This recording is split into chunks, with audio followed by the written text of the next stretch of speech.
বাংলাদেশের উত্তর সীমান্তবর্তী জেলা পঞ্চগড়ের দক্ষিণ পূর্বাঞ্চলে অবস্থিত দেবীগঞ্জ উপজেলা। করতোয়া নদী বিধৌত এই সবুজ ভূমি একদিকে প্রাকৃতিক সৌন্দর্যে ভরপুর, অন্যদিকে ইতিহাস ও ঐতিহ্যের ধারক। এর আয়তন প্রায় ৩০৯ বর্গ কিলোমিটার। ২০২২ সালের আদমশুমারি অনুসারে এখানকার জনসংখ্যা ২,৬৭,০০০-এরও বেশি। দেবীগঞ্জ নামকরণের পেছনে দুটি জনপ্রিয় মত প্রচলিত। এক মতে এ অঞ্চল একসময় হিন্দু অধ্যুষিত ছিল এবং এখানে অনেক দেব-দেবীর মূর্তি পাওয়া যেত। সেই দেব-দেবী থেকেই নামকরণ। অন্য মতে সন্ন্যাসী বিদ্রোহের সাহসী নেত্রী দেবী চৌধুরানীর অবাধ বিচরণ ও যুদ্ধের স্থল ছিল এই এলাকা। তার স্মৃতি থেকেই দেবীগঞ্জ নামের উদ্ভব। তার সহযোগী ভবানী পাঠকের নামে নিকটবর্তী এলাকার নাম হয়েছে ভবানীগঞ্জ। ঐতিহাসিকভাবে এ জনপদ কোচবিহার রাজ্যের অংশ ছিল। পরে মোঘল ও ব্রিটিশ শাসনামলে প্রশাসনিক পরিবর্তন ঘটে। ১৯২৮ সালে দেবীগঞ্জ থানা গঠিত হয় এবং ১৯৮৩ সালের ২৮ মার্চ উপজেলায় রূপান্তরিত হয়। এখানে একটি পৌরসভা ও ১০টি ইউনিয়ন পরিষদ রয়েছে। মুক্তিযুদ্ধে দেবীগঞ্জ গুরুত্বপূর্ণ ভূমিকা পালন করে।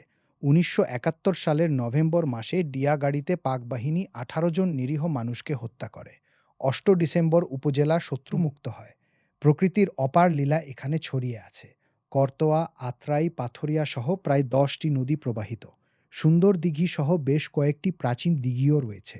দর্শনীয় স্থানের মধ্যে উল্লেখযোগ্য চতুর্থ চীন বাংলাদেশ মৈত্রী সেতু, ডিসি পার্ক, ময়নামতির চর, খয়ের বাগান, গোলকধাম মন্দির, জগবন্ধু ঠাকুরবাড়ি, শালডাঙ্গা মন্দির, কুচবিহার রাজার কাচারি ও অবকাশ ভবন এবং সোনাহার জমিদার বাড়ি। গোলকধাম মন্দিরটি শালডাঙ্গায় অবস্থিত। ১৯৪৬ সালে নির্মিত এই মন্দির গ্রিক স্থাপত্যশৈলীর মতো বৈশিষ্ট্য বহন করে এবং প্রত্নতাত্ত্বিক দিক থেকে অত্যন্ত গুরুত্বপূর্ণ। অর্থনীতিতে কৃষি প্রধান। ধান, পাট, গম, আলু, চীনাবাদাম, হলুদ ও আদা এখানকার প্রধান ফসল। আম, কাঁঠাল, লিচু ও পেয়ারা সহ বিভিন্ন ফল উৎপাদিত হয়। নুড়িপাথর ও সিলিকা বালি এখানকার প্রাকৃতিক সম্পদ। স্থানীয় হাট বাজারগুলোর মধ্যে দেবীগঞ্জ, কালীগঞ্জ ও ভাওলাগঞ্জ উল্লেখযোগ্য। শিক্ষাক্ষেত্রে নৃপেন্দ্র নারায়ণ সরকারি উচ্চ বিদ্যালয় ১৯০৬ সালে প্রতিষ্ঠিত এবং দেবীগঞ্জ ডিগ্রি কলেজ ১৯৭২ সালে স্থাপিত। এছাড়া আরও বেশ কয়েকটি শিক্ষা প্রতিষ্ঠান শিক্ষার আলো ছড়াচ্ছে। দেবীগঞ্জ শুধু একটি উপজেলা নয়, এটি ইতিহাস, প্রকৃতি ও মানুষের জীবনযাত্রার এক অনন্য মিলনস্থল। করতোয়ার কূল ধরে যখন সূর্য অস্ত যায়, তখন মনে হয় সময় থেমে গেছে এই সবুজ ভূমিতে।